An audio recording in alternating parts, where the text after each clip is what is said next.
An attempt to safeguard Indians caught in the crossfire of the Israel-Hamas war, the Indian government launched Operation Ajay to facilitate the return of its citizens. Minister for External Affairs S Jaishankar announced the same in tweet, stating that special charter flights are set up for return of Indians who wish to return. The Indian embassy in Israel has already emailed the first lot of registered Indian citizens for the special flight today. Around 18,000 Indians reportedly stay in Israel. The MEA has set up a round-the-clock control room in Delhi and separate emergency helplines in Tel Aviv and Ramallah to monitor the situation and assist the Indians. Additionally, Embassy of India in Tel Aviv has set up a 24-hour emergency helpline to assist the Indian citizens.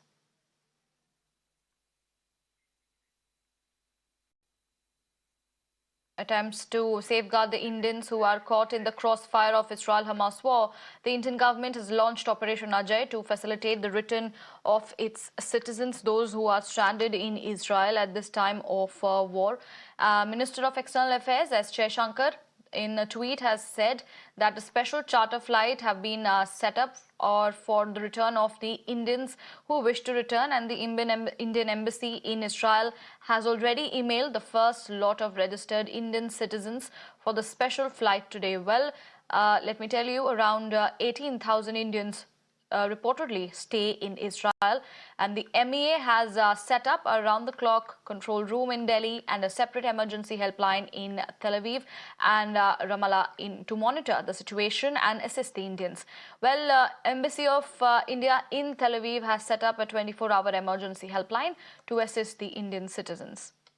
So these are the steps being taken by the Indian government. The first flight to take off today to bring back the stranded Indians in Israel. And this is to facilitate the return from the war-hit Israel at this point in time. As the Israel-Hamas war rages on, it is time that India steps up the rescue operations. And in an attempt to do so, the Indian government is sending the first charter to bring back its citizens. Pradeep is joining me to give us more on this.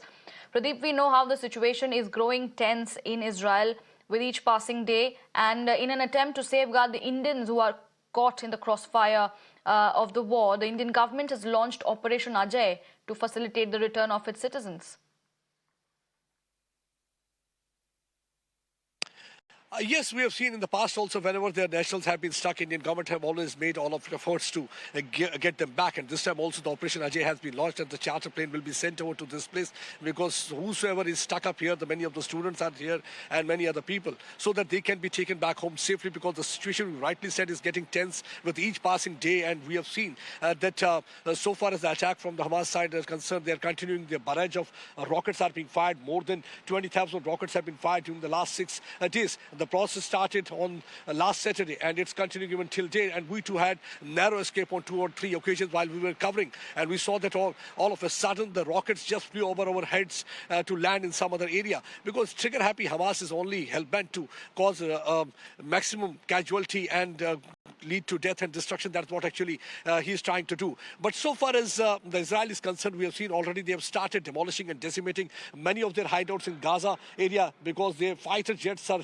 hovering over the Gaza skies. They are bombarding that area. Many of the buildings have already been flattened, because Benjamin Netanyahu, the Prime Minister of Israel, has already made it clear that Hamas is another ISIS and they are going to crush them. They are not going to leave till this outfit is completely dismantled and crushed. That's what actually they have decided to, how they can avenge the casualty that has taken place ever since Hamas people have attacked. But yes, the government of India, in the past also we have seen, just a few days back, they had issued an advisory asking people to stay in touch with their embassy. They've issued the helpline number also. Through helpline numbers, they can stay in touch with the people there on the ground. We spoke to some of the students also. They said yes, during the time of difficulties, they were getting called from the embassy people also. So embassy is also trying to do everything, whatever they can, to ensure that the Indians are safe. But so far, the good news is that all the Indians are here are safe. Maximum Indian community members we had been interacting with, and they're all very happy with the kind of the support they are getting from the government side, because this is what actually the people are looking for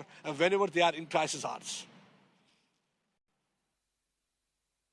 Okay, Pradeep, many thanks for joining us from Israel at this point in time and giving us the ground situation. And we will be coming back to you. Keep tracking on the details. Let's leave it at that now and shift our focus.